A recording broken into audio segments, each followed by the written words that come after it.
Welcome to We Like D&D, the show where we talk about one of our favorite hobbies, D&D and TTRPGs and variety show style segments like the ones we're doing today. We're doing show and tell, what's new with you, and something new we're calling cool combos. Very exciting. Cool combos. Cool combos.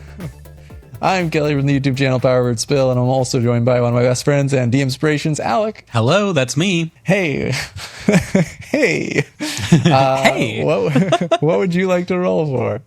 I'm going to roll for how many episodes I can come up with something to roll for before I run out of ideas. Interesting. Is it... I mean, you can't roll a 0, so it can't be this one. 4. Wow. You still got lots in the tank. Yeah. We're also joined by my long-term roommate / wife, Loren. I'm back. You're back. What would you like to roll for? I'm going to roll to see how many weddings we're going to be attending this summer. Oh. I hope it's not I think 20. we already Up to know. 20? Wow. We You're have popular. a lot of friends. Wow. 12. You have a lot of friends. 12 Oh my weddings. goodness. I don't have time for I that. know. We're going to go bankrupt as well. Gotta buy new dresses and tuxes for every wedding. Yeah, you That's have to buy a crazy. new tux for every wedding. Yeah. They That's only demand polite. such specific colors. It's crazy. I don't have a taupe suit. I just don't. You don't? Yeah, that's Everybody actually has a weird. taupe suit. Even I have a taupe suit. I don't have a Kelly green suit. It's just too much. I took a suit to the dry cleaners this week. I've never taken a suit to the dry cleaners. My dad used to do it all the time. I felt so disrespected by the lady at the dry cleaners because I was like, basically I had a number of events to go to where I had to wear a suit, but it was a scorching hot day and I was a little bit feverish and couldn't get out of it. And so I sweat through my suit. And I was like, I need to take this to the cleaners. So I kind of explained it to her. I was like, oh, I really sweat through this suit, so I need a dry clean. She's like, oh, you went to a wedding? Like that's the only reason a guy such as myself would wear a suit. I was like, no, but and we were talking, and then she was like, is Thursday okay to pick it up? And I was like, yeah, Thursday is fine. Even if you had to push it back, that's fine. And she was like, oh yeah, you've already used the suit for what you need it for. And I was like, no, I have several suits and I don't need to wear that one. Like, is it really that out of fucking character that I would wear a suit? I felt so offended. To be in her defense, that is exactly me. I have 3 suits and I've worn them each one time. And I've never dry cleaned them because I need to dry clean them all. So the third suit that I bought is actually washable. Right. Yeah, that was you were telling us really excitedly about it on the one day. I was really pumped about it. Yeah. Yeah. I bought my wedding suit and I wore that once, and I bought a suit prior to that, which I wore a couple times to some Christmas parties. But now they all need to be dry cleaned. So. Which is the one that you bought super cheap when you were on vacation? We went to Vietnam, so I had to get a suit. Was that your wedding suit? No, it's like blue with suede elbows. It looks kind of... Yeah, like suede. I look like same a like professor. lapel. Yeah, like a sexy I remember professor. it. Yeah. Yeah, that was what I said. I walked in there and I was like, I want to look like a sexy professor. And she was like, no problem. Yeah, say less. Anyways, this is a D&D podcast, believe it or not. Now let's keep talking about suits, actually. I have some more things to say. Well, none of this is making it in, so maybe we just go. Our first segment, as always, is show and tell. Our first segment, as almost always, is show and tell. We're picking up where we left off from last episode. But first, obviously, we're back in video format again. This is episode 2 in July, and we're doing this little video podcast experiment. So let us know what you think of it. If it's any different for you, obviously, you can also just listen to the audio. But this is an experiment for us. So we're going to see what it's like to edit these and the post-production workflow for video podcast versus audio only. So an experiment. Maybe we'll be back next month in video form. Maybe it'll be just in your ears. We'll find out. But we will take your opinions into consideration. So let us know. Yeah, in the words of Brendan Lee Mulligan, get in the comments. And the last thing I'll say is thank you so much for reviewing the podcast and subscribing. And if you haven't yet, please leave a review on Spotify and subscribe to the podcast. It really helps us out. Now, no more ados. straight into the show and tell. We're picking up from last episode. Who wants to go first? Or should we just go in the same order? Or reverse order. Snake order. Reverse snake order. Oh, snake show and tell. Alec, that's you. Oh, that's me. Yeah. Actually, never mind. Yeah, could we do so Actually, snake drafts are stupid. I brought in the Goblin Bathwater Incident by Marius Brunner or Brunner. Yeah. Is this Saltburn fanfic turned into What's going on here? We'll play it and find out. But the Goblin Bathwater Incident by Marius Brunner is a level 1 to 3 setting agnostic adventure. Fun. Where the parties investigate the origin of the Goblin Bathwater drug. And along the way, they uncover an international conspiracy, dabble in ancient magics, and meet a ton of fun NPCs along the way. So it's a level 1 to 3 adventure. It's 54 pages of content. Oh, wow. And 3 dungeons that use the 5-room dungeon method. And it's all like illustrated. It honestly, if you handed me the PDF and said that it was official content, and I mean this as a compliment because you could take it another way, I would believe you, just because it's like that well produced in my opinion. Wow, that's awesome. 50. You said 50 pages? Oh, 54. Wow, that's awesome. Yeah, and you end at level 3, so you like the end of the campaign is level 3. Right. Okay, 1 to 3, 1 to 3. Very cool. That sounds very fun. And is it like modern setting or it's like an international conspiracy, but in fantasy? I love that. That's really fun. Does it tell you what Goblin Bathwater is? Or is that like you get to just decide? And can you take it? Oh, I haven't looked up if you can take it. Hold on, give me a sec. Yeah, that's an important question. It is an important question. Oh, can I tell you on the subject of goblins? You guys know this. I am like a negotiator for work, and I told a lawyer about Doc Goblin, and she was so excited. And I saw her write down Doc Goblin and then underline it. How did she spell Doc Goblin though? She spelt it like it was a goblin. But I did say, not so this B. is like it was created for Dungeons and Dragons, but you can use it for, and she was like, oh my God. Wow. So any lawyers out there? You didn't intro it as, hey, you want to be gobbling some docs? You know what? Interesting. I forgot to do it that way. Interesting. That's really interesting. This is so good. I haven't read all 54 pages. I just leafed through it. But every time I stop on a page, I'm like, this is great. Amazing. I can't wait to play this. Yeah, you going to run it? No, you are. No, I'm not. You're already reading it. I know. I don't want to get anything spoiled. Okay. Constitution saving throw.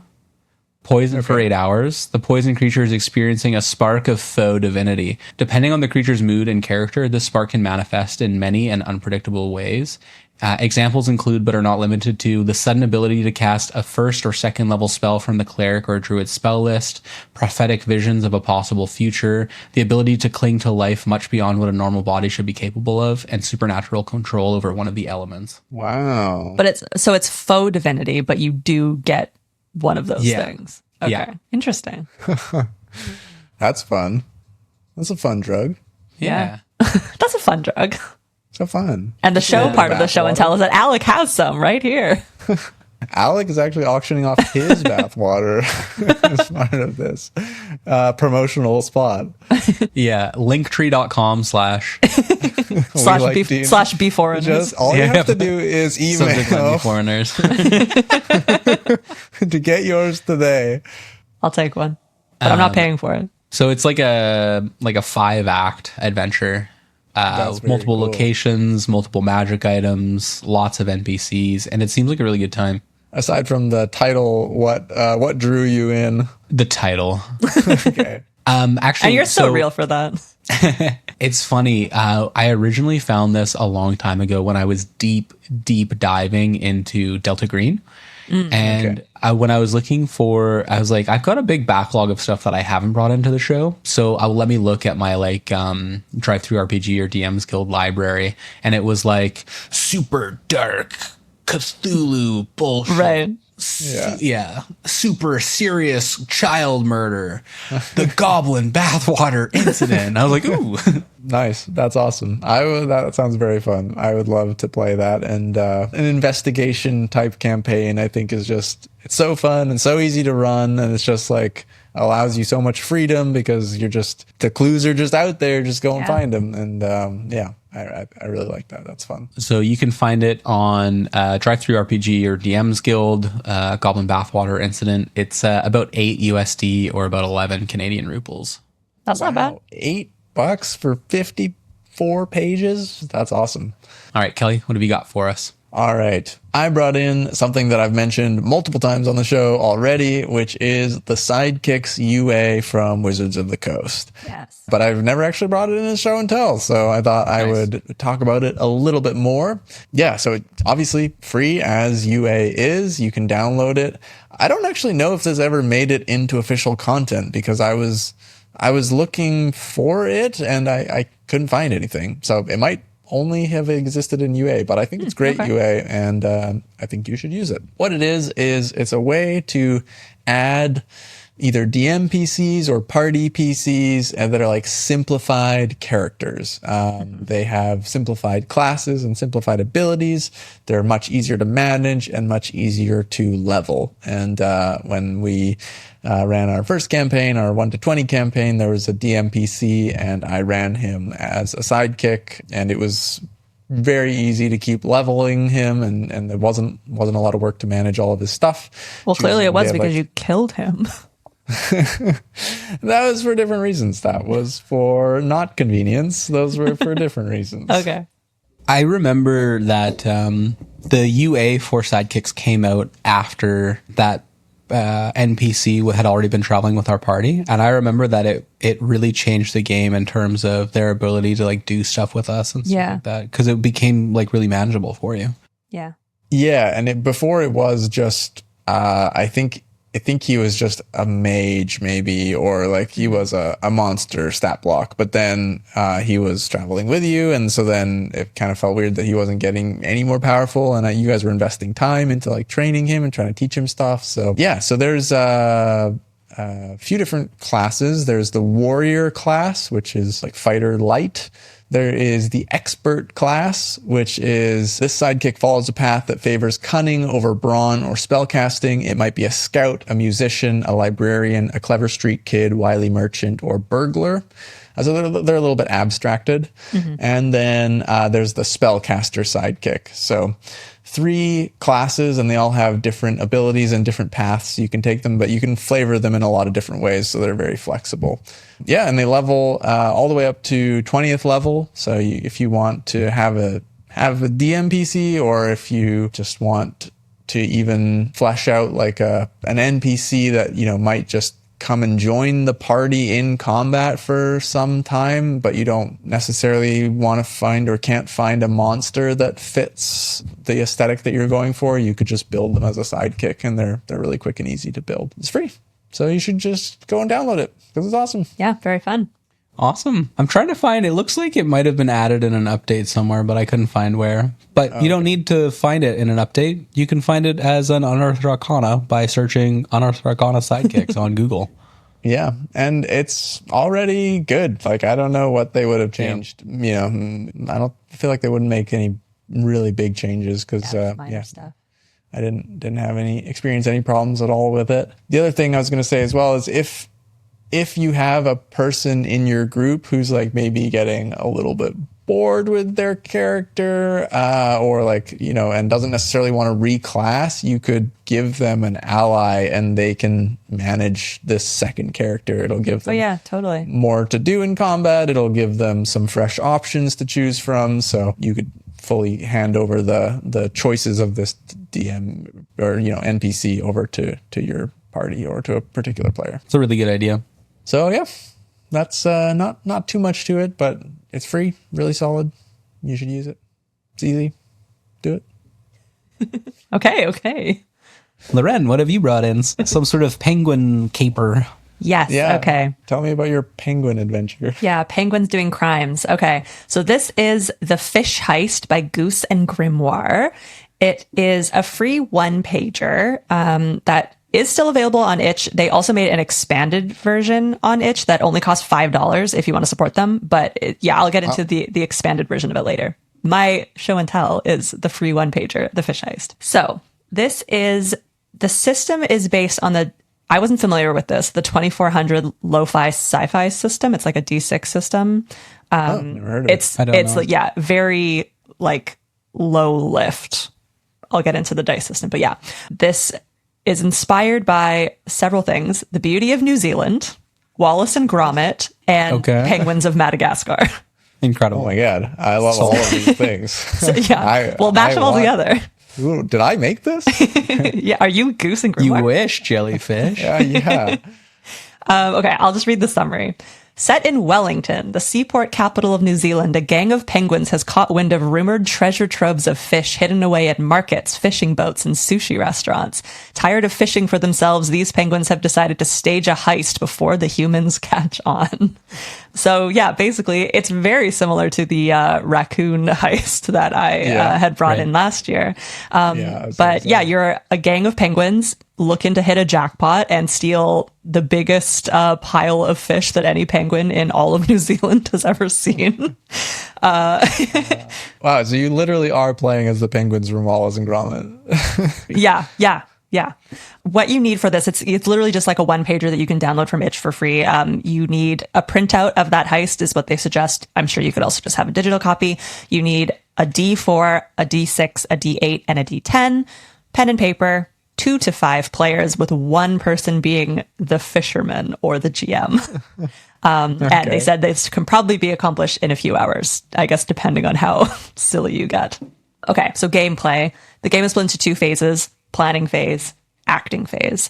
In the planning phase, every penguin has to do one action in order to prepare. So you can go find an item that will help you with the heist. You can reach out to a contact, I guess, if penguins have contacts in the city, or you can investigate this heist location, whatever the location is. And then the acting is obviously carrying out the heist. So with this one pager, it kind of just sets up the parameters and gives you basic rule sets, but it doesn't give you anything about a heist. So it's kind of just up to you to decide where you're stealing the fish from, how that whole thing is going to work. So pretty free form. It's very free form. Yeah. That's fun though for a casual game like this. Totally. They do give you 3 different types of penguins that are native to New Zealand with their Maori name and their English name, which is kind of fun. Incredible. I don't know for sure if this person is from the person who created this is from New Zealand. I couldn't find that out. I did try to look it up, but I couldn't find that out. But they did a little bit of research. So they do have the Maori name for the penguins and the English names. So all of those different types of penguins come with a skill proficiency, and you get to pick one skill of your choice from a list. So you can kind of mix and match those types of penguins with your heist specialty. There's the planner, the sneak, the scrapper, and the scout. Those each also come with skill proficiencies and items that might come in handy. And then there's additional skills that you can pick up as you're prompted. The rules super straightforward. The die you roll is determined by the skill you're using. The default is just a D6. If it's a skill roll, it's a D8. If you're proficient with that skill, it's a D10. Or if you get injured or you're hindered in some way, you just downgrade that die. Okay. By 1. Could you go down to a D4? Yeah, you can go down to a D4. Okay. So if you're rolling for something that doesn't use a skill where you would normally use a D6, you would roll a D4 if you are hindered or injured in some way. Cool. That's cool. And then there's just a table of... Yeah, totally. And then there's just a table of DCs. So if you roll a 1 to 2, disaster, risk and capture, you fall unconscious, which we'll come back to later. A 3 or 4, it's just a lesser consequence for a setback. And then anything above a 5 is a success. And you can only crit with a D8 or a D10.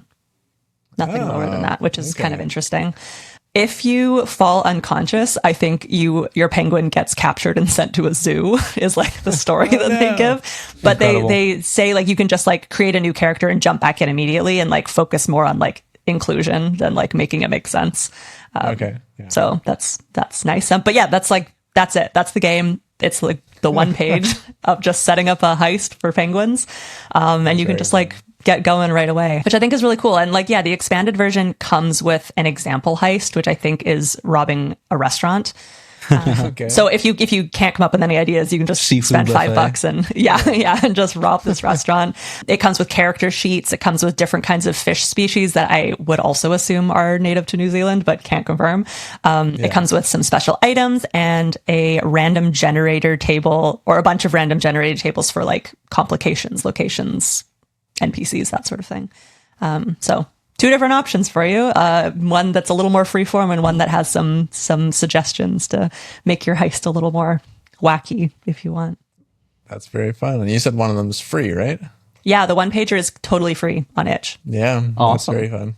That is, another one of those party games that's like very, I think, a good introduction to tabletop games. Like, just a really freeform thing. Like, what are you doing to get into the restaurant? Like, how are you, you could really lean into, especially if people have seen Wallace and Gromit and like those other, Madagascar. Yeah. Like, you can really, like, that's such a strong characterization of those, underworld penguins. Yeah. that are just like, have all these criminal contacts. That's very fun. Yeah, I was really excited when I found this. I was like, oh, Kelly's really gonna love this, because we went through a phase of like rewatching all of like the Wallace and Gromit episodes. And I watched them all as a kid. My dad introduced them to me when I was pretty young, and I definitely have fond memories of them, and we watched them again, and man, still hold up. They're still great. Also, Chicken Run. Have you ever seen Chicken Run, Alec? Hell yeah, I have. Yeah. I feel like similar vibes. Yeah. Haven't seen Chicken Run since I was like a small kid. Yeah. Like, I think Chicken Run came out in the late 90s. I think so. Yeah, I can't remember. And I would have seen it when it was sounds new. about right. Yeah. But I remember really enjoying it, and that was actually what opened the world to me. Opened my world to like Wallace and Gromit and stuff like that. Yeah. Cheese, Gromit. Cheese. You know what? Never mind. No, say what you're gonna say. I can actually tell, Kelly, that so much of your creativity is inspired by Wallace and Gromit, actually. I mean that as a huge compliment, but I realized it could sound like an insult. I'm insulted.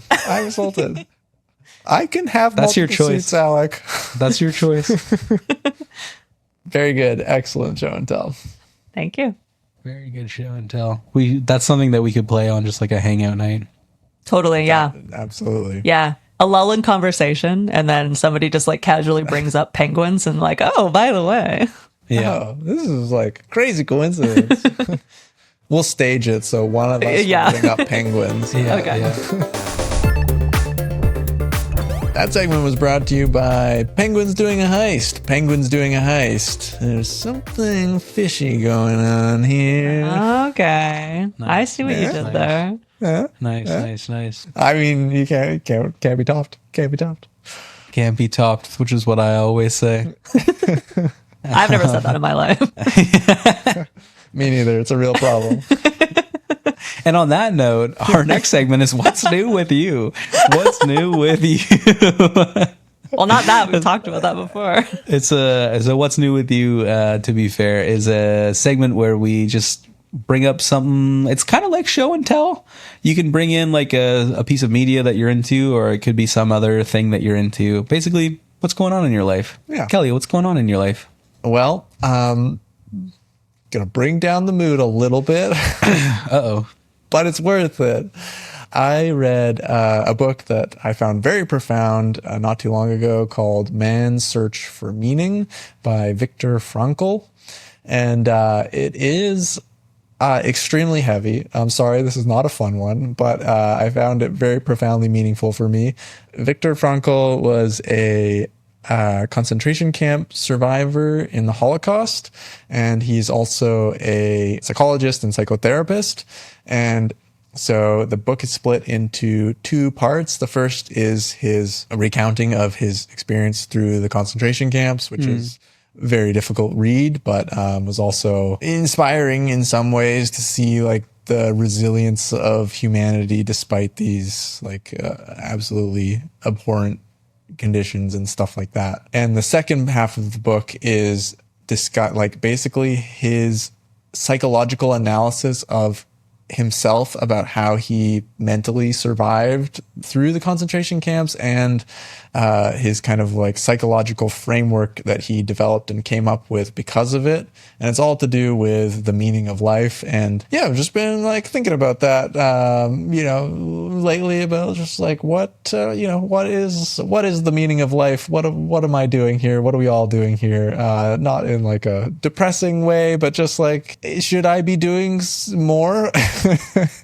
But his theory and his summary is that there is no one grand meaning to life. There is lots and lots of little meanings to life every day that make up the meaning to your life. And so that could be, it's going to be different for every person, but like, being a good partner gives meaning to your life because that is something that you're trying to do, being a parent, if you are a parent, just like, doing one thing in your community. It's just like whatever they are, these little things are all together what is meaningful in life. And I just found the overall message of the book really profound, and it was really thought-provoking. And I felt like one of those books that I'm definitely going to read every few years, because it just really spoke to me. Like I felt like I was spending a lot of time thinking about there should be like something that just feels like the meaning of life, like that I should feel drawn to. But then when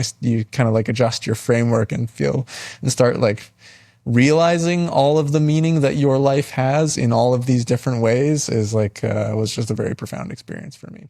So, it turns out there's a lot of meaning in my life, and, it's very, very good.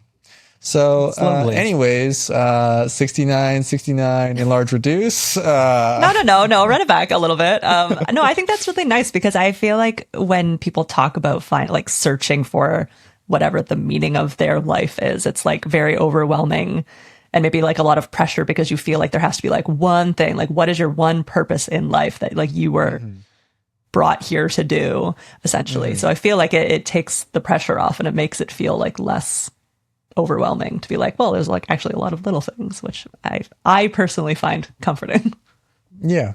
Yeah. And it's just a nice like exercise in reflection about thinking about the things that are meaningful in your life that you may not realize that you derive like meaning every day from them. So yeah. Also, it's very high praise that Kelly says he wants to read it more than once, because I don't think you have, to my knowledge, have never reread a book. And he's also very selective about the films that he rewatches. Right. So this is like very high praise. True. Yeah. I don't really like rereading books, but this is a bit different, I guess. Like I don't really like rereading fiction books, but I guess the experience of this was definitely profound. I guess is also because of the contrast between like it was very interesting like to hear him psychoanalyze himself through this situation, and then also like the wisdom that he imparted as well was very. So anyways, Man's Search for Meaning. Although I will say it was written in like 1947 or something. He like wrote right after. He like was thinking about it during his time and then like wrote it immediately after. So it is written in the way that's like human is man, which is a little bit jarring to read these days because you're like, oh, that's weird. But when he says man, he means human. Right. But yeah, anyways, highly recommend.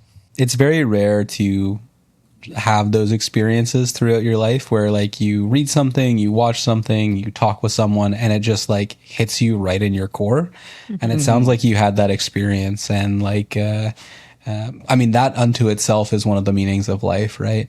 For sure. Like I think there is this perspective that a lot of people have that like life is about like the universe observing itself or something like that, and like to have an experience like that is like really profound. So I love that you have found something like that and that you shared it here with us.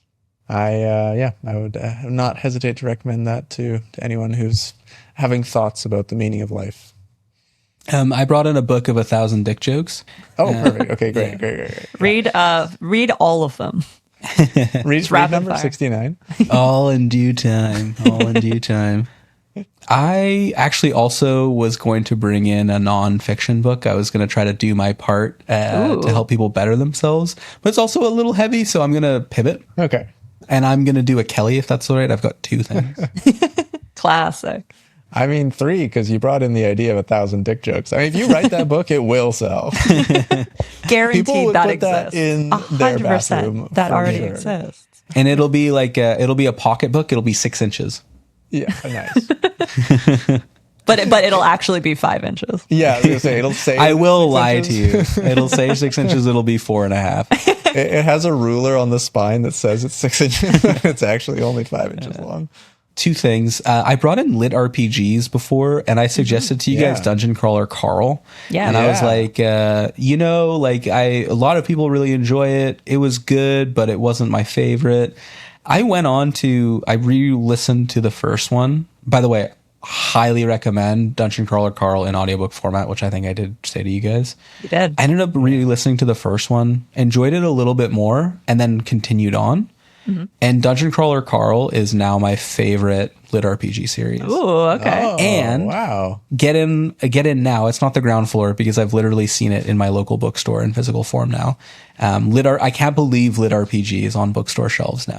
It was such Yeah, a niche it's genre having a for so time. long. It is, yeah. Yeah. But a TV series of Dungeon Crawler Carl has been I was going to announced. say, yeah. Yeah, well, I mean, the Kickstarter went absolutely gangbusters for the TTRPG that they launched. Yeah, it was yeah, like yeah.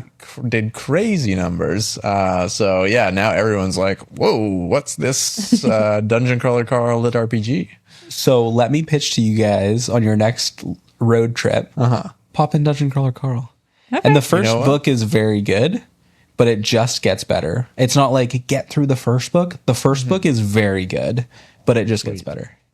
Well, I think as well, it could be a good candidate for something I listen to while running because I've been Yeah. listening to NADPOD, but I am all caught up, so gonna need something go. else. I tried to start the Cimmerillion while I was running, but it was a little dry. That's dry for running. That's dry for running for Yeah. sure. Yeah. Have they announced casting for the show yet? I don't know. I've been actually avoiding any info on Okay. it. I kind of want to be surprised or get to a point where we're so close that reading everything is like feeding the anticipation for the show Okay. I'm about to watch. Yeah. Okay. So you don't even want a fan cast because you don't want to be like disappointed. I could fan cast. Because I have a fan cast. I know like almost nothing about this except what you've told me, and I've Okay. seen the cover of the book. But I have somebody in my head, Who do you have in your head? Carl Urban. I think he's too old. Oh, interesting. I think like young Carl Urban would be really good. A Like young Bad Boys, or not Bad Boys, The Boys season The 1, Boys. Carl Urban. No, Aomir.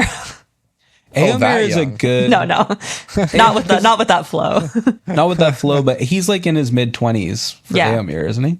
Yeah. I always somewhere around there. imagine Carl, although it probably says how old he is. I imagine him at like 27. And a young Patrick Warburton. However, they actually, in the audiobooks, spoiler alert, his dad makes an appearance, and his okay. dad is voiced by Patrick Warburton. Oh, that's fun. Wow. Yeah. He has a great voice. Yeah, he does. And well, because the narrator, Jeff Hayes, for one, is like just brilliant at everything he does audiobook. Like it's less of a audiobook and more of like a full production these days. Not like an audio drama. It's still an audiobook, but it's just so well produced. And the guy has a really, really impressive instrument that is his voice. And the voice that he uses for Carl and for the narration is very like Warburton-esque. Okay. And so that's why I think that was what I was thinking. But Yeah. like a Buff, the guy from The Bear, would be great. Yeah. Okay. A little yeah, rat yeah. man. Yeah, Jeremy Allen White. Yeah, I'm getting canceled by Dungeon Crawler Carl fans for saying that, but I have a vision and it fits. And then I would love. Didn't he put get Jeremy buff? Allen on Wasn't the he in- Marvel workout plan? Wasn't on he the in like a Krill. wrestling movie? Didn't he do a wrestling movie with like Zac Efron? I forgot what it was called. Wow, Iron Claw or Okay. something? An equally buff, but slightly younger Kumail Nanjiani. Yeah. Uh-huh. We know he looks good cut. Yeah. Yeah.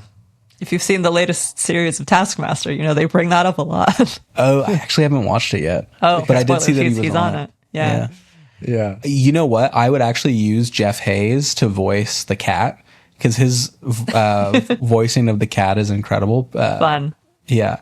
It's like a full MMORPG type of thing. Like they have like stat systems and stuff like that as they do in many good RPGs. But there is like a private messaging system. And the cat, when she private messages Carl, she always does it in all caps. She doesn't know how to take it off of all caps. And the way that he kind of, he doesn't yell like it doesn't hurt your ears, but the way he yells her DMs to him is so good. It's so good. Anyways, this was my 30-second one. Yeah, But okay. Now the real one. Now you got your real show and tell you. this one will actually probably end up being 30 seconds, the real one, because I realize it's not really in your guys' wheelhouse. I've been playing a lot of Pokemon Champions. So Pokemon Champions is a game that was released for the Switch and the Switch 2, and it is just the competitive battling system from Pokemon. Except they're slowly rolling out, like there's always regulations and certain Pokemon are allowed and certain Pokemon are banned. But generally speaking, like you have access to all of the different items that are legal. But they're slowly rolling out Pokemon and they're slowly rolling out items. And so it's like competitive Pokemon Light, which is really cool because June 17th, they released a version of Pokemon Champions for iPhone and Android. And you can play competitive Pokemon on your phone. It's very accessible. Like you don't have to catch all the Pokemon. You don't have to do like the different training on them. You literally like you acquire the Pokemon, and then you just like set the stats how you want. How do you get the Pokemon? So there is a cooldown. You get like 10 Pokemon, and you get to pick one of them. And you can get tickets not by paying. But by playing, you can get tickets to reset the cooldown.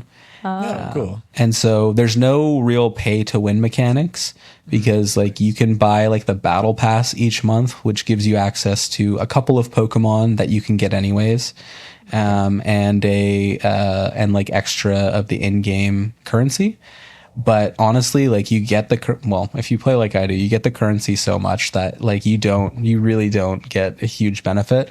But yeah, so you set the stats, you set the moves. You don't have to do any of the grinding to do what you want to do in game.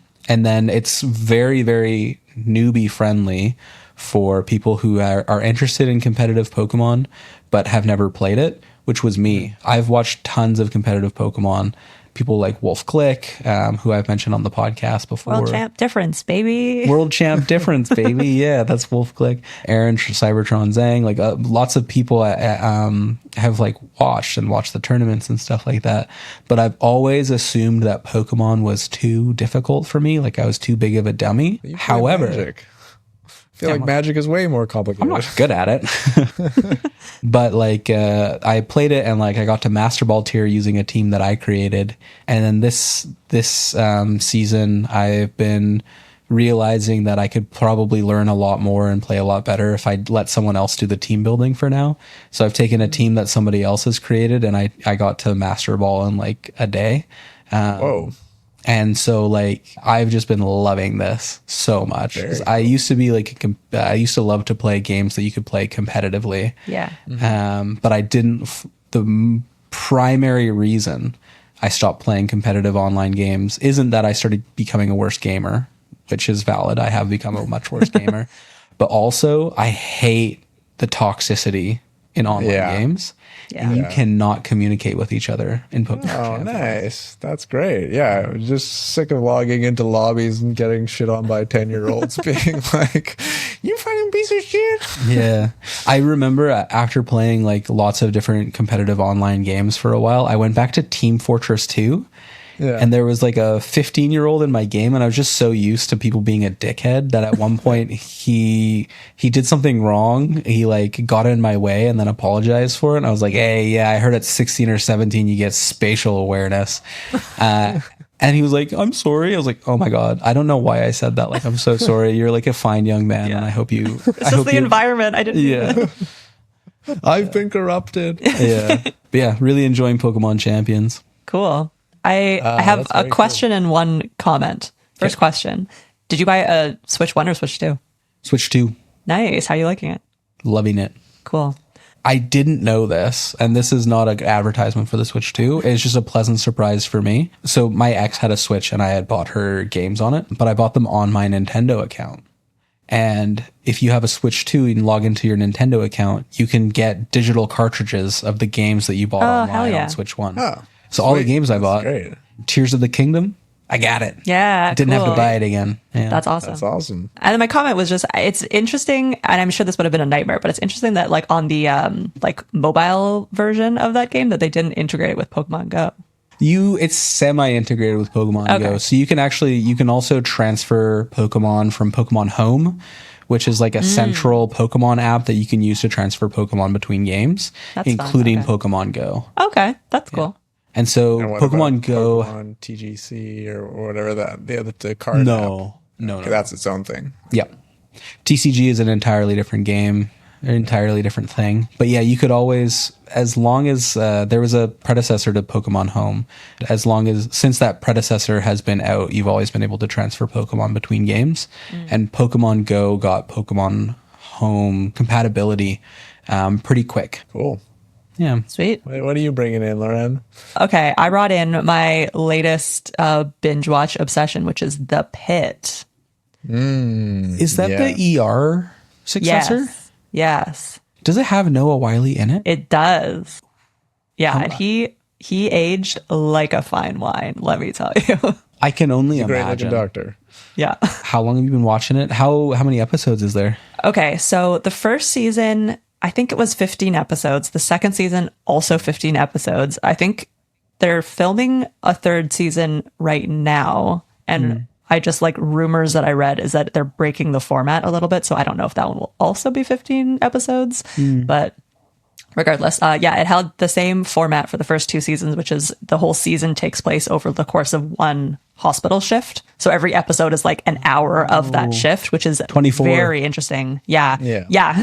It's super interesting. I really, really like it. It is like so prime for watching, like rolling into, because they all have like cliffhangers that aren't like drama cliffhangers necessarily. It's just like, well, I want to know what's going on with this case, so I just like should just keep watching it. The format is very like dopamine inducing because it's like I mean, there's new ER people coming in all the time, and like this case like is going along, but then like all these other cases are layered on top, different timelines. So they're like, it's like always like these little loops that are closing, and you're like, ooh, that was good. Yeah. Delayed and instant gratification. Yeah. Nice. Yeah, no, it's awesome.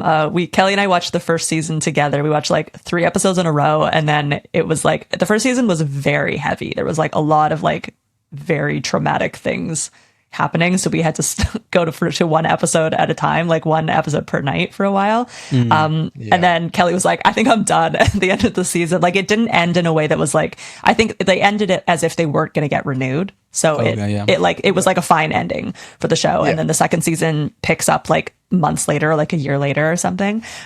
So it's like, you don't have to watch it after the second season. But yeah, I watched the second season in like 3 days because I just like went right through it. It was so good. Nice. Yeah, it's just like, it's fun because of the format, like the format of it being like the whole season is one shift is very interesting. I just love slice of life media. I think it's so interesting to watch because you're just like thrown right into it, and like you don't have all the context for what's going on. So I love that. They did a great job of writing all the characters with like interesting tidbits in their backstories that come up and stuff. And they're all like so deeply and differently flawed, which is cool because there's so many main characters. Like there's so many characters, a lot of female characters too, which is really cool. And they all have like different backstories and like flaws going on that makes them all very interesting to watch and follow. Yeah. It's really cool.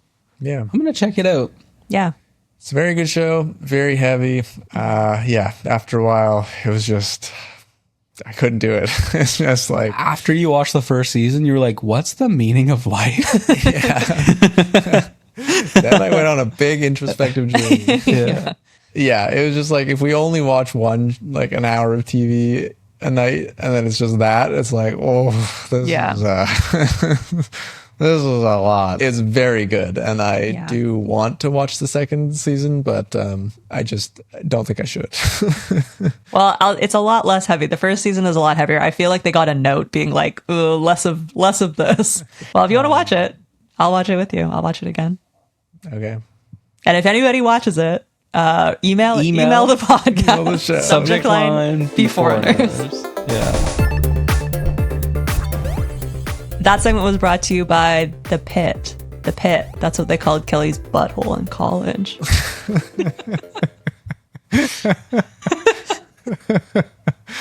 It's true. Yeah. Wow. I can't believe you heard about that. We went to different schools. No, we went to the same college for 1 year. And you know what Peter Baelish used to say? Chaos isn't a pit. Chaos is a ladder. Yeah. He climbed out of my butthole. And now we're testing out a new segment that we're calling Cool Combos. Combo. Cool. Combo. Cool. Okay, we'll workshop that for next time.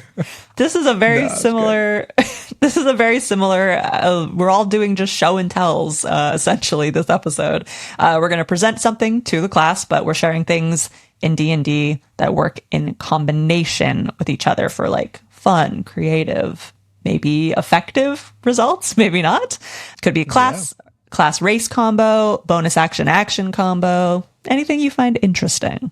And we'll see how this goes. Yeah. So if you're building your next character, you can do a little bit of optimizing because sometimes, it's not fun to play broken characters, but it is fun to play optimized characters that can like do cool things because you want to be able to do cool things. Cool. Who wants to go first? You can go for first. it. All right, so I've gone for a concentration combo here because playing a caster, concentration spells are obviously very powerful. That's why they have the concentration trait on them, because they are too powerful to not have it. But there's nothing worse than losing concentration on one of your high-level concentration spells, so it's fun to beef things that help you with concentration checks. So there are 2 feats that combo nicely. So one's a part of this is a combo that you can just do in your character build, but then it works even better to combo with another player character because those are even more fun combos. Yeah. So if you take the resilient feat, you get to increase a chosen ability score by 1, and then you also gain proficiency in saving throws using the chosen ability. So if you choose Constitution, then you get a bonus to your Constitution and you get proficiency in Constitution saving throws. Nice. And then if you take the Warcaster feat as well, so this is sacrificing to ASIs, which is, expensive. But if you take the Warcaster feat, then you get advantage on concentration checks. So you get proficiency plus advantage plus a boost to your cons. So it's looking pretty good. And then if you have an artificer in your party and you stay near them, they get Flash of Genius, which as a reaction, they can give you their intelligence bonus to add to your roll at 7th level. So that could be a huge bonus to your concentration check. So you have a pretty good odds of keeping that concentration, and you can do obviously lots of fun combo things with concentration spells, like cast haste on your fighter or polymorph or lots of other things. Optimizing for concentration is a fun one. Yeah, totally. That's super fun. I like that. 2 feats. Very 2 good. feats. My 2 feats. What do you guys got? Okay, I can go next because mine's kind of wacky, I think. Okay. Yeah. Okay, so it's a 2-spell combo. Okay. Step 1, cast slow, which is a 40-foot cube, wisdom save, or you take -2 penalty to your AC dex throws. That's important. Okay. Obviously slowed. They can only take action, bonus action, 1 attack. So that's step 1. Slow on a group of enemies. Step 2. And I just am really excited about this because I love the idea of the spell, but I've never ever used it. Hunger of Hadar. Oh yeah, that's Which is like one, right? the tentacle spell. So first of all, the aesthetics are incredible. You open a gateway to the dark between the stars, a region infested with unknown horrors. A sphere of blackness and bitter cold appears, and the void is filled with a cacophony of soft whispers and slurping noises. So that alone, excellent.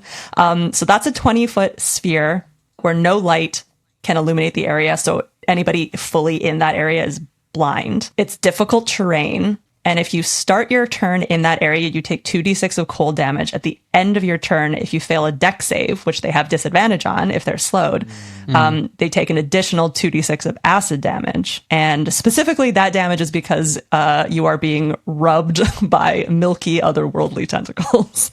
Milky? That's what it says. Oh, yeah. I took that spell in, I think, in Agatola's. It was like, That's so funny. Yeah. I love the aesthetic of that. It's so funny to me. so wild. Yeah. And then also the other, like, I believe it's difficult terrain. I said that. Yeah. Yeah. Within the sphere. So their you're slowed. speed is also limited, Yeah. and they have to use double for difficult terrain. So it's even harder for them to get out. Nice. Yeah. That's a great combo. Yeah. A good 1-2 punch. Team up with your buddy who's also a caster. Yep. Very cool. That's a great combo. That's my weird combo. Alec, what's your cool combo? It's a multi-class combo as well. All right. Nice. It's one that I read about a long time ago. So definitely not of my own devising, but I've always remembered it. I just never like to multi-class myself. But it's you start off with 2 levels of cleric, and you make a Tempest cleric. Okay. And then you take every other level as wizard, and you become a scribe wizard. And one of the cool things about a scribe wizard is you can change the damage type of your spell. Oh, cool. And one of the things about Tempest Cleric is you can maximize thunder damage whenever you do it. So the multi-class works just as a multi-class. Like any cleric / any wizard is actually pretty cool. And if you start off as a cleric, you get a lot better early game survivability and better like proficiencies and stuff. Yeah. As an added bonus, if you do Scribe Warlock and Tempest Cleric, then you can, cast a fireball and automatically do 48 damage to everybody who fails, for example. Yeah. That's crazy. So you just get to max out thunder damage. It's a channel divinity. Damage. Yeah. So you only get so many per rest, but you can still pull it out, right? Yeah. Yeah, that's awesome. That's I love sick. that. That's very cool. Okay. So the next time we play anything, that's what Alec is playing. Yeah. Can we play a high level one shot? Yeah. Can we do that? Yeah, the multi-classing thing is tough because if you're playing like a longer campaign that's ever going to achieve high levels, then you don't want to multi-class, but it makes for some fun combos. So it's very cool. Well, let us know if you're going to use any of these or if you've got any fun 1-2 combos. I think the synergies that you can make in amongst your party is super fun, or if you can even just discuss them and like talk about it, even just like that conversation is fun because then you can like figure out like, oh, if you do this, like what are these, what could I do? And then you can like come up with a little plan for your next combat. It's like a fun teamwork thing. You'll have fun and your DM will love it too. Yeah. And it's a good way to pull in people who maybe aren't as like into role playing and stuff. Like if you like a good way to engage with them. Yeah. Scheme. Scheme. Yeah. People who don't role play love to scheme. It's a binary, as all things are. Yeah. Well, with that bombshell, that's our show. Thank you so much for listening and maybe watching this month. We really appreciate it. As always, we had a lot of fun making these episodes. We hope you have a wonderful rest of your July, and we will come to you in some format in August. We appreciate you so much. We appreciate you, and we will come to you next month. Yeah, why do you always say that?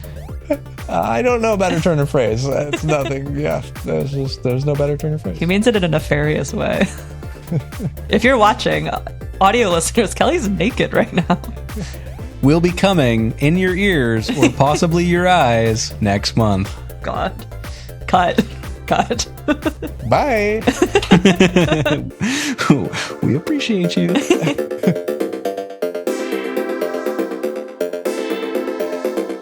That segment was brought to you by Alec's engagement. Alec got engaged, but he didn't want to bring it in for a full segment, so I'm just going to throw it in the ad read. Congratulations, Alec. Thank you. Yeah, I don't think my fiance would enjoy me gushing about her on my little podcast with my friends. Alec gushed for 2 hours and we had to cut it for time. Yeah, I'm getting married. I found the love of my life, and thankfully she for some reason thinks that I'm pretty great. And so, yeah, I wasted as little time as possible asking her to marry me, and she said yes. Very exciting.